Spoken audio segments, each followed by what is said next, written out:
All right, grab your Bibles and go to Romans chapter 1. Romans chapter 1. That's where we're going to be. If you have trouble finding Romans, if you just kind of take your Bible and open it up a little bit more towards the back, a little bit over halfway through, you should find Matthew, Mark, Luke, John, Acts, Romans. That's where we're going to be tonight. Romans chapter 1.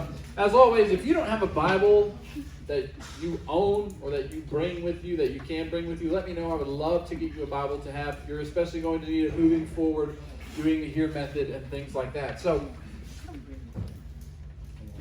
let me know if you need a Bible. But we are going to be in Romans chapter 1, which is where we're going to start our new series called Made, discovering who made us and why. And this series is all based off of questions that you have put in our question bucket over there. I mentioned it earlier. I've been doing the question bucket for a long time, over 10 years now. Been doing the question bucket in some form or fashion. I did it at my last church. I've done it at Super Summer, which is the camp that we go to in one of the schools that I've taught there. I've done it here for a long time, and I've answered a lot of questions. A lot of questions. Some of them have been really weird questions. Some of them have been kind of personal questions. Some of them have been, questions about God and the Bible. I've answered questions about mermaids and aliens. I've answered questions about boyfriends and girlfriends and dating and sex and dragons and dinosaurs and God and the Bible. I've answered all types of questions. And there's one thing that I have found to be true through all of those questions. And all the time I have been doing the question box, the one thing I have found to be true is that we all have the same questions. There's very rarely ever been a question put in there that I haven't seen or heard before. Because we all have the same questions. And we usually have the same questions about the same things. And not just about the things that I mentioned, but big things too. Life things. Why are we here? How are we here? What reason do we have for being here? And how do I figure all of that out? That's what this whole series is about, answering those questions. And so we're going to start with the most important question. Does God exist? That's your first blank. Does God exist?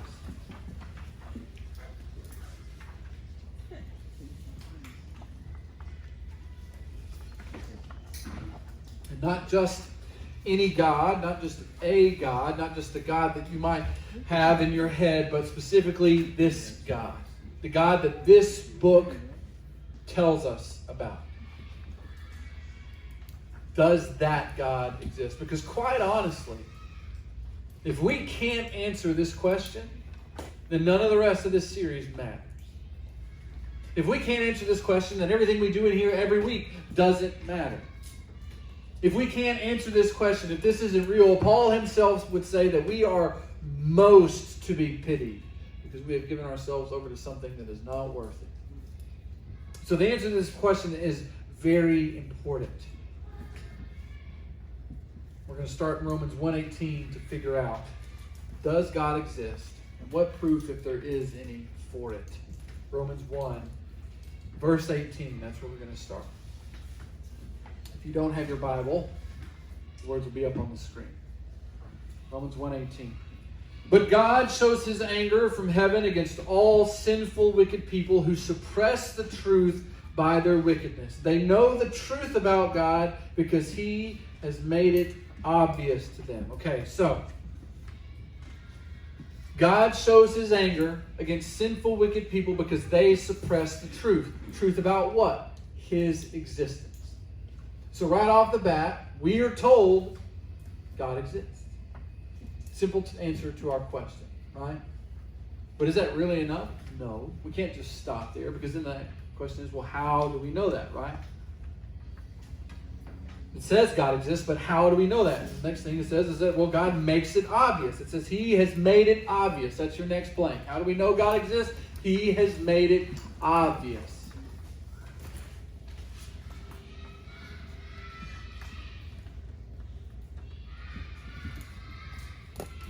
But how? How?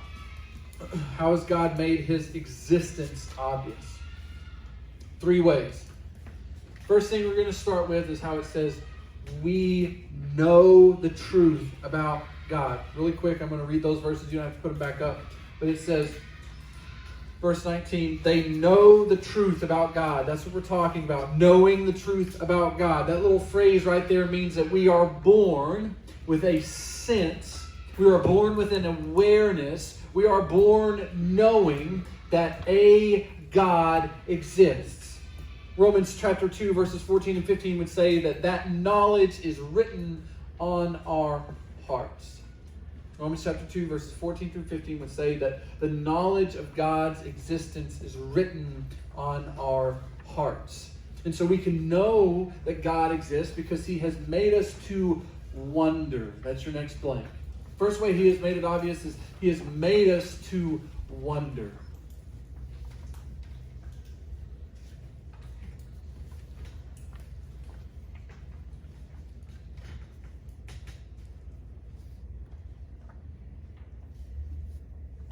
That deep down sense, that deep down knowing, that awareness is what causes us to ask the questions that we ask in the question box. That means that your questions are actually part of your answer. The fact that you have questions about the existence of God proves God's existence. I'll get into this more like next week, but it proves that you were literally made to do that. You were made to ask questions about God. You were made to wonder about him because the questions that you ask lead you in that direction. The questions that you ask are a good thing. You were made to wonder and ask those questions about God. That's what leads you to finding him. It's like with your friends or even in your dating relationships. Like when you first meet someone, the way that you get to know them is by asking them questions, right? Hey, do you like this? Do you find this interesting? Are you into this? Are you into that? What do you think about this? What do you think about that? And based on their answers, you get to know them better. You discover them. You find out more about them and learn more about who they are, right? And so it's like, yes, I like that. And like, that's dope. Me too. I absolutely love that. And like, yeah, I know. Isn't it the greatest? And you're like, that's absolutely the greatest. Did we just become best friends? Yup. That's typically how it works, right? Or they say something like, no, I'm not really into that at all. And you're like, what, are you crazy? You're like, no, I'm just not into that. And you're like, well, you must be crazy because that's the greatest thing ever. I don't know if we could ever be friends, but I'm sure going to try. Right? Like that's typically how it goes. You ask questions and relationships form there. Relationships form over interests. You wouldn't have a relationship with your friends. You wouldn't have a relationship with the person that you were dating or wanting to date if you're in the talking phase or whatever they call it now. You wouldn't have that relationship if you didn't wonder about the other person. If you didn't wonder specific things about them. You didn't ask them questions. It's our wonder that leads us to discovery, and God has built that into us. We are made to wonder about him. Our questions about God are a good thing.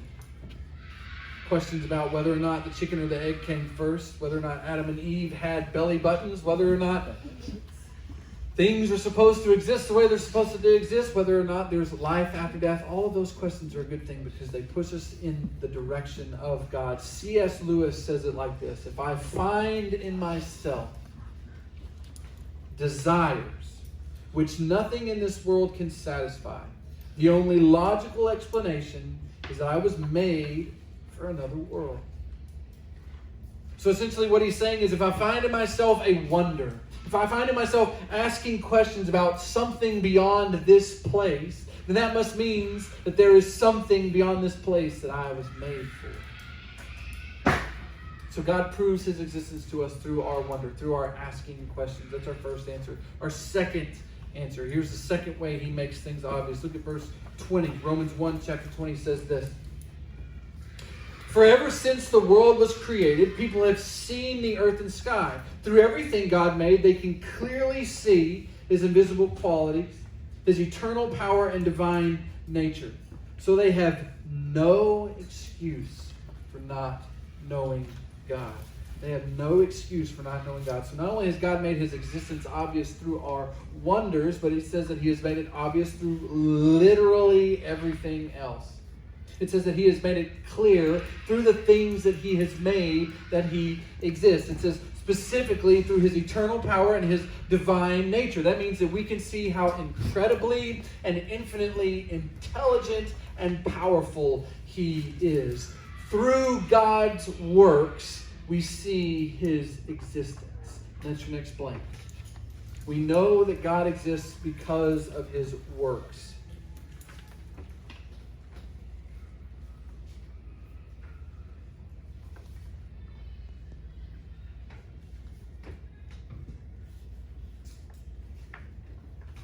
Everything that exists proves that he exists. So we can literally walk outside, not right now because it's dark, but tomorrow. We can walk outside and we can look at the sun. We can see his eternal power and his divine nature. How? Did you know that the sun is 2.3 trillion square miles? 2.3 trillion square miles of hot, burning fire and nothing else. Literally nothing else. The biggest ball in our solar system is nothing but fire. Does that not display ultimate, infinite power to you? I played with fire once. It did not end well. And yet, it stays in one place. Everything in our solar system orbits around it. It is perfectly positioned to not set us all ablaze, but to warm us, and to give us light, and to direct the seasons and things like that. That is eternal power. That is divine nature. That is incredible, infinite intelligence and strength. We can look at the ocean. Anybody ever been to the beach? Like to go to the beach during the summer? Most people.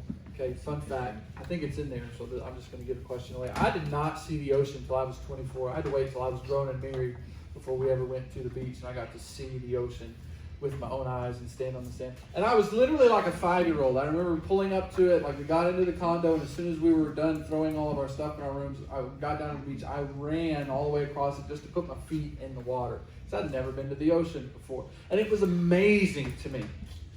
It's amazing to me. When you look at, like, you just stand there on the edge of where the water just rolls against your toes, and you look out, nothing. There's just nothing but water, right? It's not like you see other little buildings in the distance or anything. Like, there weren't even boats.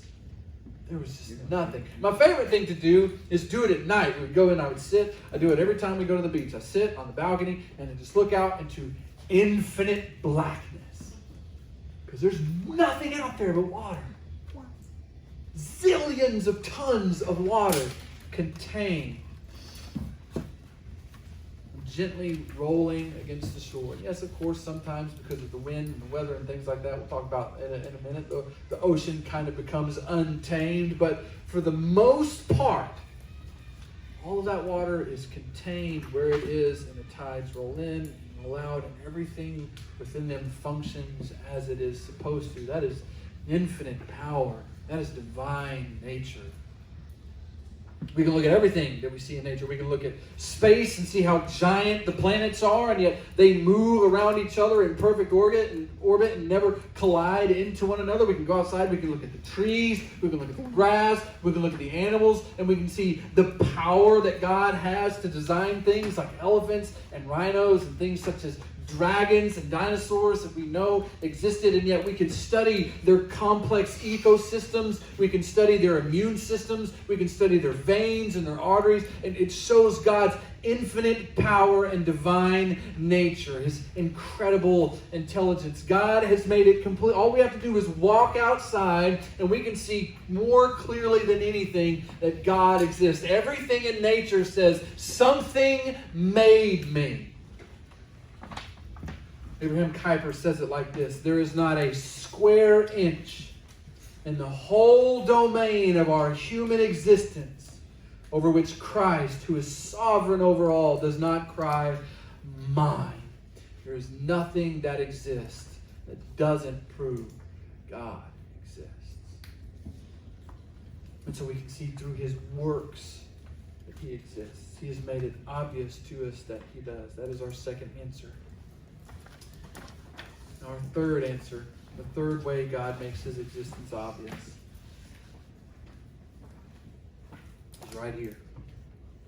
This book. The Bible tells us God exists. The book of Genesis opens with, in the beginning, God. It assumes his existence. It doesn't explain it.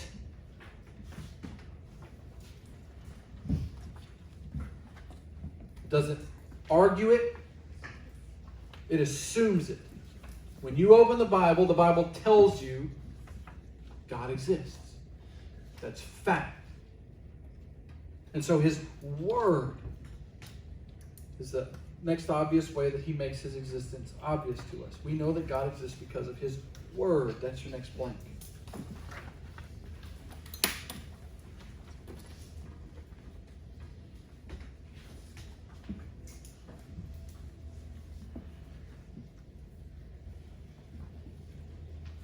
Every page from Genesis to Revelation shows us the existence of God. And that is the most important part of all of this.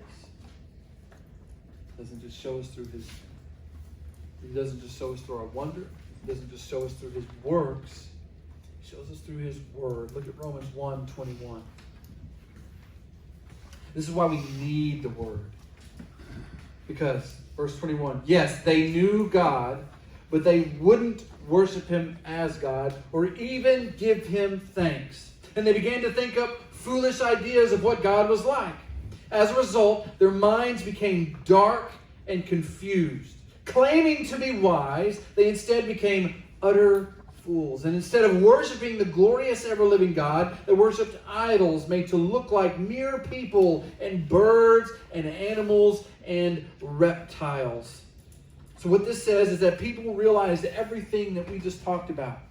They realized that they had questions within themselves about how things were made, how things functioned, how they came to be, what their purpose for life was. And that led them to trying to find out what that was. And they coupled that with everything that they saw around them.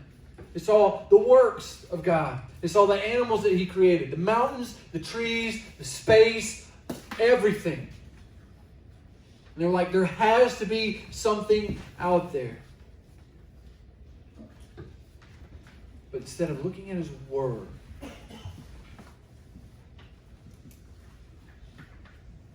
it says that they thought of their own ideas about who God was.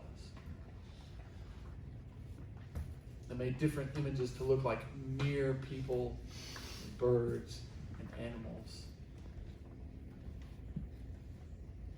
Think of the Greek and Roman gods. Zeus.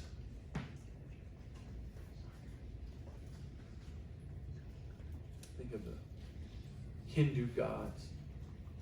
They have hundreds of gods that they're not even aware of, supposedly. The Indians, totem poles, nature. That's what happened.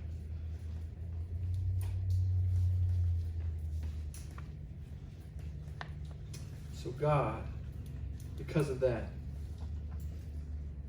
sent them Jesus. Sent us Jesus.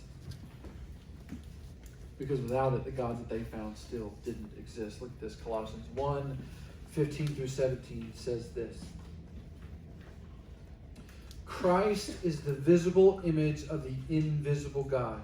He existed before anything was created and is supreme over all creation. For through him, God created everything in the heavenly realms and on earth. He made the things we can see and the things we can't see, such as thrones, kingdoms, rulers, and authorities in the unseen world. Everything was created through him and for him. He existed before anything else, and he holds all creation together. That's what it means in Genesis when it says, in the beginning, God. It's not assuming just any God. It's not assuming a God that has been come up with by man that's just a mere human or a bird or another animal. It is assuming a specific God, a God who made himself known. John chapter 1 says, in the beginning was the Word, and the Word was with God, and the Word was God. And then it says that Word became flesh and dwelt among us. For one reason and one reason only. Not just to show us that God does exist, but which God exists. Who the God is that does exist. That's why Jesus came.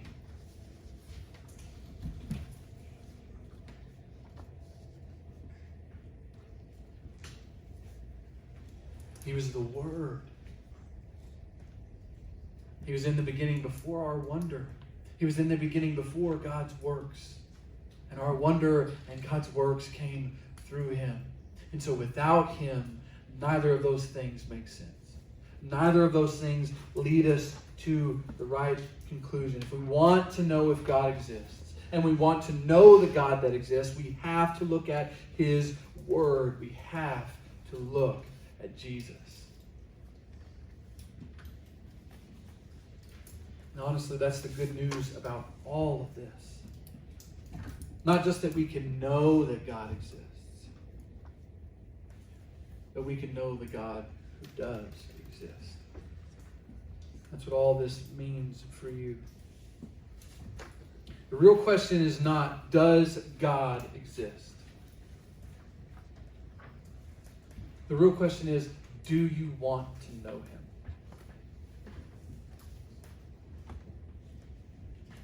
This says that God has made it obvious through everything. He's there. The real question is, do you want to know him? Because listen, I don't think there's a person in this room or even watching online that would say they don't believe in God. But there's a difference in believing in God and knowing that God. One of those things changes everything. Changes everything. I can go through my entire life believing that there's someone out there that I'm going to spend the rest of my life with. That there's one person that was made for me who will spend our life together happily in love. And that doesn't change a single thing about the way that I live my life every day. But when I meet that person, when I discover who that person is, and I begin to know them, everything changes. Because then I want to spend time with them, right? I don't want to do things in my life that hurt them. I want to do things that honor them, that please them. I want to do things that prove my love for them. It's the same thing here. We can believe that God exists and it has zero effect on us. Just look at culture. I don't think there's anybody in culture, the vast majority of culture, that would say God doesn't exist. They have some belief about God. They have some idea of a God that they think is out there. But it doesn't change who they are. It doesn't change how they live. All they hope that it changes is where they go when they die. But there's a difference in believing that God exists and knowing the God who does exist. That changes everything. Because then you want to spend time with him. Then you want to live your life in such a way that you don't hurt him, but that you please him, that you honor him, that you're faithful to him, that proves that you love him. And so the question is not, does God exist? The question is, do you want to know him? That's what all of this means for you. You can know not just that God exists, but who the God is that does exist. He's a God that wants to be known. That's why he gave us his wonder. He's a God that wants to be known. That's why he showed us his works. He's a God that wants to be known. That's why he sent his word to become flesh and dwell among us. He gave his word so that we could know him. That's what we were made for. And that's your last blank. God does exist. His name is Jesus, and he made me to know him.